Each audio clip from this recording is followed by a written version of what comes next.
Welcome to our series with Dr. Nicole. I'm Jess Hickman, and we are discussing mold illnesses today. So, Dr. Nicole, I guess you can just start by saying, how would you define mold illnesses?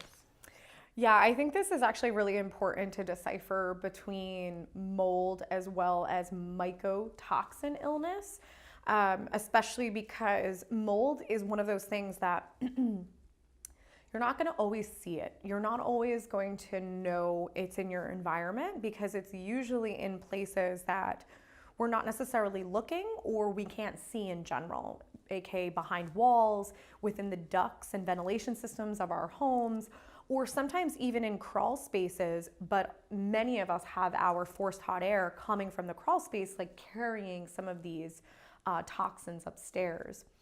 But, when we move into a home, the most traditional testing that we're going to do, to pass our inspection is going to be air quality. So if you're comparing the air of the inside of a home or a building, and you're comparing it to the outside, you're looking at the abundance of molds. But the thing is that there are molds that are neutral, and then there are molds that are harmful. So if you're strictly trying to just look at abundance of mold, you're not always going to necessarily get the whole picture. So really, at the end of the day, what you want to be looking for is you want to be looking for mycotoxins, which are the toxins associated with harmful mold. It would never be coming from a mold that is non-problematic. So air quality tests are only giving you a very, very small amount of information because at the end of the day, there's tons of molds outside. There's molds all over leaves and trees and bushes, etc. So comparing the inside to the outside by looking at molds is not necessarily giving you the whole picture. The very, very specific tests that actually look for mycotoxins, one of them is the ERMI, E-R-M-I. It's a swab test. And then the secondary one that I do recommend is a mycotoxin test done by real-time labs. And these are things that honestly you could just do on your own in order to get this baseline information about toxic mold. So where would you say the dangerous strains of mold, typically how are we exposed to them? Where are they coming from? Yeah, so with the molds, the most typical definition is harmful molds are coming from water-damaged buildings. So with that being said, the most common things that I hear from I shouldn't say I hear from my patients, it usually takes a little bit of digging, and then once we do the testing, what comes up the most is two things. One is the ensuite to the master bedroom, so the bathroom attached to the master bedroom. And if you think about it, if there is mold, again, doesn't always have to be visible. It could be behind a wall, maybe if there was like a slow leak from the toilet or anything like that. But if you're sleeping in close proximity, then you're sleeping 6, 7, 8, maybe longer, maybe more hours. That is a very long-term exposure. So that can definitely start playing a role in your health. And then secondarily, the other big one is basements. Some people are like, well, I don't have a basement. And my follow-up question is, do you have a crawl space? And then at that point, usually nobody goes in the crawl space. It's creepy and gross down there. But if your forced hot air is pulling from the crawl space, that is where it becomes problematic. And then a lot of times too with basements is basements tend to be damp, hence why we run dehumidifiers most of the time. So, there's definitely a possibility that there can be a problem there. And maybe you're like, oh, well, I don't go in my basement. Nothing's down there. I don't really go down there. But if you store furniture down there, or if you store your summer clothes, winter clothes, things like that, things that have material, like even like these chairs, if you store them in mold and then you bring them upstairs, you will bring mold spores into your home, which will then infect all different other types of material, carpets, etc. I've had many people that, look, I don't understand, I don't see mold anywhere, my house is so clean, it's pristine, etc. And they inherited that one recliner chair from grandma that her home was infested with mold, and they brought that in and it created a whole array of problems. So how can we get rid of those spores and things if it's in the home? Well, It's definitely figuring out the source, because if the source is behind a wall, if it is a recliner chair that was inherited, or whatever the case may be, it's being able to remediate it, or if it's an actual object, getting rid of it altogether. The fortunate thing is if you're sitting here going, oh my gosh, I definitely had mold in my basement and I brought things upstairs. If it is a wood surface, you can sanitize it, you can clean it. The same thing if you're going into a bathroom and you're like, I definitely notice a lot of mold that builds up in my shower. The thing is, please, please do not use bleach. I know that is the most traditional way to get rid of it. But if you do use bleach on certain molds, it will create spores and it can actually create a lot of problems. So really being able to, work with somebody who that is their avenue of expertise, and being able to know exactly what you need to do to get rid of it in your home. And honestly, even just using an apple cider vinegar concoction can be better than using bleach. So that's definitely something to be very hyper aware of, so you don't make the situation worse. So how prevalent is this? How often are people getting sick from mold related? Unfortunately, it's more common than we realize. And it's not just because of these environmental molds that we're talking about. Environmental molds can definitely be very problematic, but there are many foods that are actually high in mold as well. So a few of those actually entail peanuts and peanut butter. So how many of our children, or if you're a teacher, you're in these schools and they're banning peanuts, they're banning peanut butter sandwiches. And, I can't help but think that it's not an actual issue with the peanut itself, it's an issue with the mold that is on the peanuts.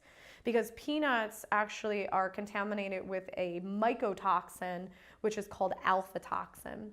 And there is a lot of research showing that high levels of alpha toxins actually can be carcinogenic, so it can be a cancer-causing agent.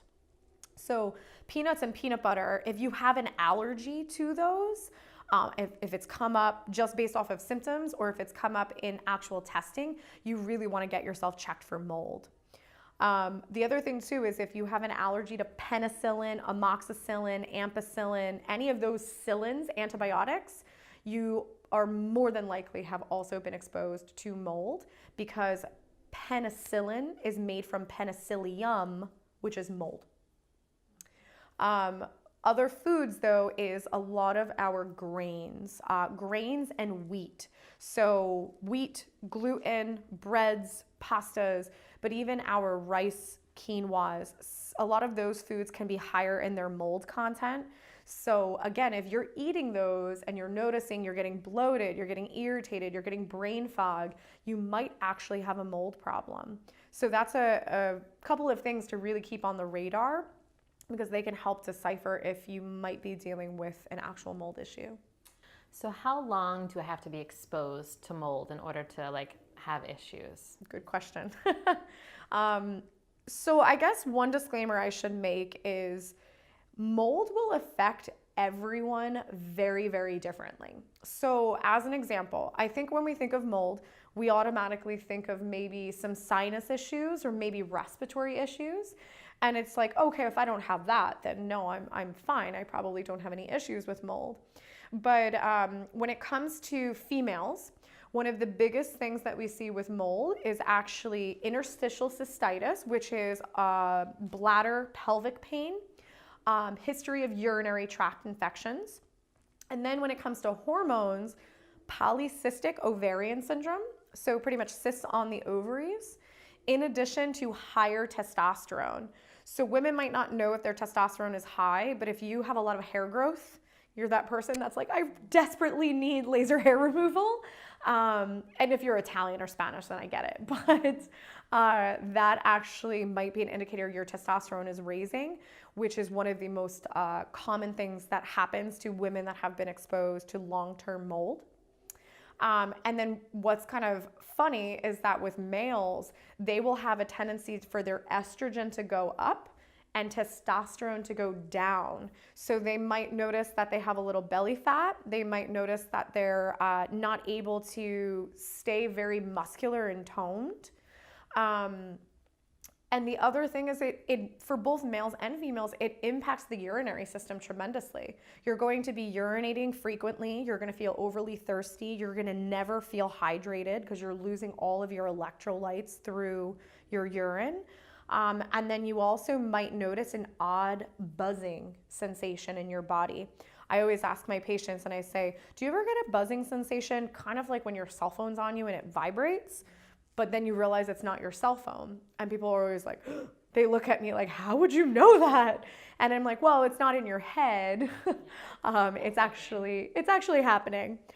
So those are some of the symptoms associated with it. So it's definitely not always going to be the same for every person. Because I know that this becomes very confusing when I'm speaking to a family member saying, I'm finding mold in your results. And then they're going home to either their husband or their wife, and they're like, but I feel fine. I don't have any of the symptoms that you do.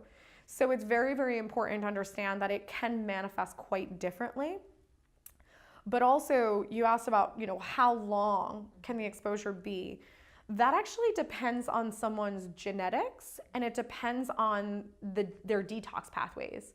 So some people can be exposed to mold and live in it for a couple of years, move out of the environment, and their body will slowly start to flush it out. There's other people that can live in it for a month or work in it, whatever, and they get out of that environment and their symptoms persist. So it very much has to do with genetics as well as the body's ability to detox. So what are the long-term effects of mold exposure? Say if you just don't know or you just don't realize that you're affected. Definitely going to piggyback off of some of the things that I already mentioned. It's going to definitely create hormonal imbalance with both males and females. But like I said before, with females, they might start having these elevated testosterone levels, developing cysts on the ovaries. And then males on the flip side can have an increase in their estrogen, decrease in their testosterone, which will then cause lack of tone in their muscles, maybe even some belly fat and things like that. Not saying that they would be overweight, but just noticing that they're not as toned as they should be, especially if there's someone that's working out. Definitely can manifest as urinary issues. If that means frequent urination, if it means urgency, like when you have to go, you have to go. And also a lack of never feeling hydrated, just kind of always craving salt. Salt is an electrolyte, or having muscle cramps because you're lacking so much potassium and magnesium. So that's another culprit. The longer it goes on though, the more neurological things that I see. Because if you think about it this way, if you are breathing it in, because it's very typical that this is going to be airborne, you're breathing it in, it's getting into your sinuses. So first of all, sinuses are here, and they go through your head. What people don't realize is your sinuses are the drainage system for your brain.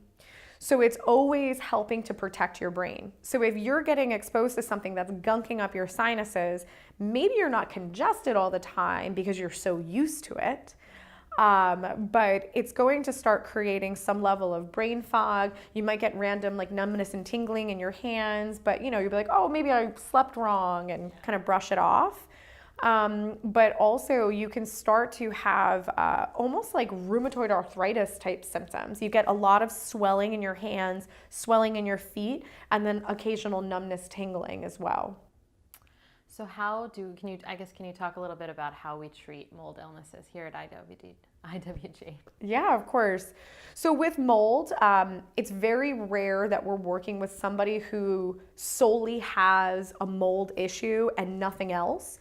And the reason why I say that is because mold is one of these things, and mycotoxins, I should rephrase, because the toxins are given off by the mold, they have a tendency to really compromise our filters, aka our liver and gallbladder. That was one thing I didn't say too, is I have never actually worked with somebody who had a gallbladder issue, stones, or their gallbladder removed that did not have mold.